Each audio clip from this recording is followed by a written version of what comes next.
क्योंकि जितना आप समय देते हो उतना पैसा आप कमाते हो। 8 घंटे कोई नौकरी पे जा रहा है उसके हिसाब से सैलरी है, अगर 2 घंटे ओवर टाइम करता है उसकी सैलरी बढ़ जाती है, मीन्स उसको ओवर टाइम का पैसा मिल जाता है। हाँ और ना। 6 घंटे कोई दुकान चलाता है उसके हिसाब से उसकी इनकम है, अगर कोई 10 घंटे दुकान चलाना चालू करता है उसकी इनकम बढ़ जाती है। हाँ और ना। अगर कोई व्यक्ति नौकरी करने वाला है, एक इंसान पूरी जिंदगी में कितना काम करता है थोड़ा समझते हैं। एक इंसान 10 घंटे रोज काम करता है, 30 दिन करता है, 12 महीने करता है, 40 साल करता है। 20 साल में जाके नौकरी पर लगा, 60 साल में भारत सरकार भी टाटा बाय बाय कर देती है, बोलता है जूस सारा निकल गया बाहर जाओ। हाँ और ना। पूरे जीवन में 40 साल नौकरी करता है तो कितने घंटे काम करेगा? 1,44,000 घंटे काम करता है पूरी जिंदगी में। कितने घंटे? कितने घंटे? कितने घंटे? 1,44,000। यही कारण है किसी की जिंदगी 50 लाख कमा के निपट जाती है, किसी की 1 करोड़, किसी की 1.5 करोड़, किसी की 2 करोड़, कोई 2.5 करोड़ कमा करके पूरे जिंदगी में, कमा के, बचा के नहीं, कमा के। कमाता 2.5 करोड़ है तो पूरे जीवन में एक बच्चे को पढ़ा के, एक की शादी करके, छोटा घर बना के, राम राम सत्य है। हाँ और ना। कमाता 2.5 करोड़ है लेकिन सेविंग, बचत, असेट्स मुश्किल से 50-60 लाख के तैयार कर पाता है। हाँ और ना। जरूरतों को पूरा करते करते। यही कारण है कि नहीं है? लेकिन दोस्तों इस बिजनेस में लोग ज़्यादा पैसा क्यों कमा पाते हैं, उसका कारण क्या है? अगर कोई व्यक्ति इस बिजनेस में आता है, मेहनत करता है, 1000 की भी टीम बनाता है। कितने की? 1000 की भी टीम बनाता है। यहाँ तो लोग लाखों की टीम बना के बैठे हुए हैं। कोई 1000 की भी टीम बनाता है और वो 1000 लोग 10 घंटे काम करते हैं और सिर्फ 15 दिन करते हैं, तो 15 दिन के अंदर ही अंदर 1.5 लाख घंटे काम हो जाता है उसके लिए। एक तरफ 40 साल नौकरी करके इतने घंटे आदमी काम करता है और टीम वर्क में 1000 की टीम बना करके 15 दिन के अंदर इतना घंटे काम हो सकता है। तो क्या करना चाहिए? टीम बनानी चाहिए नहीं बनानी चाहिए? बनानी चाहिए नहीं बनानी चाहिए? कितने लोग नौकरी वाले नौकरी करते रहे, रिटायर हो गए, दुनिया से चले गए, लेकिन एक अर्जुनन साहब का नाम आज इससे लिया गया। उनकी बेटी यहाँ पर आई, नौकरी उन्होंने भी की लेकिन बिजनेस को प्रायोरिटी दी, टीम बनाई। इस धरती पे हैं या नहीं है, लेकिन उनका लगाया हुआ पौधा आज लगातार फल दे रहा है उनके बच्चों को, और मुझे पूरा भरोसा है कि उनके बच्चों के बच्चों को भी ये पौधा लगातार फल देता रहेगा। ये पावर है इस बिजनेस की, क्योंकि आदमी एक दिमाग, 2 हाथ, एक दिमाग और 2 कितना काम कर सकता है यार? कितना काम कर सकता है? भगवान ने 24 घंटे दिए हर व्यक्ति को। हाँ और ना।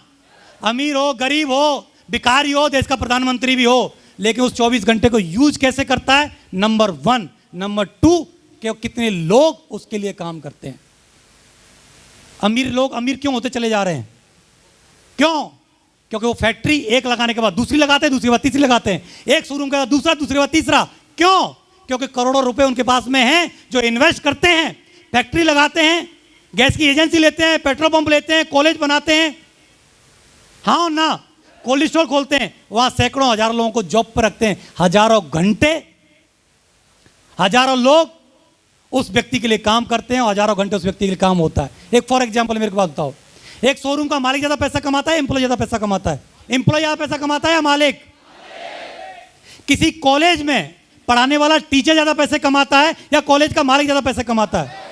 पेट्रोल पंप पर काम करने वाला एम्प्लॉय वो ज्यादा पैसे कमाता है या पेट्रोल पंप का मालिक ज्यादा पैसे कमाता है? Why? उसके लिए बहुत सारे लोग काम करते हैं, लेकिन डायरेक्ट सेलिंग से पहले एक आम आदमी के पास कोई अवसर नहीं था कि उसके लिए लोग काम करें। क्योंकि काम करवाना तो एक ही कंडीशन होती थी, लाखों करोड़ों लगाओ मार्केट में। हाँ और ना। इन्वेस्टमेंट करो, लोगों को नौकरी पर रखो, वो लोग फिर काम करेंगे। लेकिन डायरेक्ट सेलिंग सेल्स तो आपको मौका दे रही है विदाउट इन्वेस्टमेंट। सिर्फ किसी की डायबिटिक ठीक करके, किसी की शुगर ठीक करके, किसी का जॉइंट पेन ठीक करके, किसी का मोटापा ठीक करके, किसी को थोड़ा गोला करके, किसी के बाल ठीक करके, हाँ ना, किसी के विचार ठीक करके, किसी घर में अच्छी एजुकेशन दे करके, बच्चों को अच्छे संस्कार दे करके, सिर्फ इतना वर्क काम करके आप टीम बना के और ये सब कुछ हासिल कर सकते हो। 3 फेस होते हैं, एक बचपन होता है, एक जवानी होती है, तीसरा बुढ़ापा होता है। हर व्यक्ति इस दौर से गुजरता है। हाँ और ना। हाँ और ना। अगर बचपन होता है तो आदमी के पास खूब एनर्जी होती है। 8-10 साल के बच्चे को कितनी मेहनत कराओ, भागता दौड़ता रहता है और उस पर टाइम भी खूब रहता है, कोई काम ही नहीं, कोई जिम्मेदारी नहीं। लेकिन क्या नहीं होता उसके पास? पैसा नहीं होता लाइफ को एंजॉय करने के लिए। 100-200 की जरूरत है, वो पेरेंट्स से मांगता है। जब जवान हो जाता है, पढ़ लिख लेता है, तो क्या होता है? जवानी होती है, यंग होता है, एनर्जी खूब होती है और नौकरी वोकरी पे लग जाता है, पैसा भी वो कमाने लग जाता है। लेकिन क्या नहीं होता उसके पास? अब टाइम होगा कहाँ से? सरकार को या प्राइवेट सेक्टर को बेच दिया ना 8-10 घंटे, समय आएगा कहाँ से? समय बेच दिया, समय नहीं रहा। आज ये समय का रोना रोता बोलता मरने की फुर्सत नहीं है, बोलते हैं ना, ऐसे डायलॉग मारते हैं। जब बुढ़ापा आता है, आदमी 60 साल 65 साल का हो जाता है, नौकरी वोकरी जॉब से रिटायर हो जाता है, फ्री हो जाता है, टाइम काटने के लिए इसको ताश खेलने पड़ते हैं, हुक्का पीना पड़ता है, हाँ ना, चाय वाले खोखे पे 3-3 घंटे बैठ के चाय पीनी पड़ती है, और पैसा खूब होता है, लेकिन अब क्या नहीं होता, हाँ ना। लेकिन जीवन का आनंद अगर लेना है, अगर किसी 60-65 साल के व्यक्ति से 70 साल के बोलो कि बाबूजी चलो अमेरिका घूमने चलने, बाबूजी क्या बोलेंगे? अरे रहने दे बेटा, आधे पैर कमर में लटके बैठे, तू अमेरिका लेके जाएगा, हाँ ना। किसी 70 साल के व्यक्ति तो बोलो चलो बाबूजी BMW ले रहे हैं, लॉन्ग ड्राइव पे चलते हैं, तो बाबूजी का मन कर भी जाए तो माताजी क्या बोलेंगी? रहने दो अब नहीं, हाँ ना। लेकिन 35 साल वाले को दे दो तो, अगर किसी टीकन जी को दे दो तो खुद भी बोलेगा और मैडम भी बोले चलो ना, चलते हैं ना, हाँ ना। तो जीवन का आनंद लेने के लिए मैंने क्या बोला था? तीनों चीज चाहिए, एनर्जी चाहिए, समय चाहिए और पैसा चाहिए। तो एक ही कॉन्सेप्ट देता है कि सही समय से मेहनत कर लो, समय कमा लो, पैसा कमा लो, जवानी में ही 30-35-40 साल की उम्र में ही देश विदेश घूमना है तो चीजें कमा के टीम बना के लाइफ का एंजॉय कर लो भाई।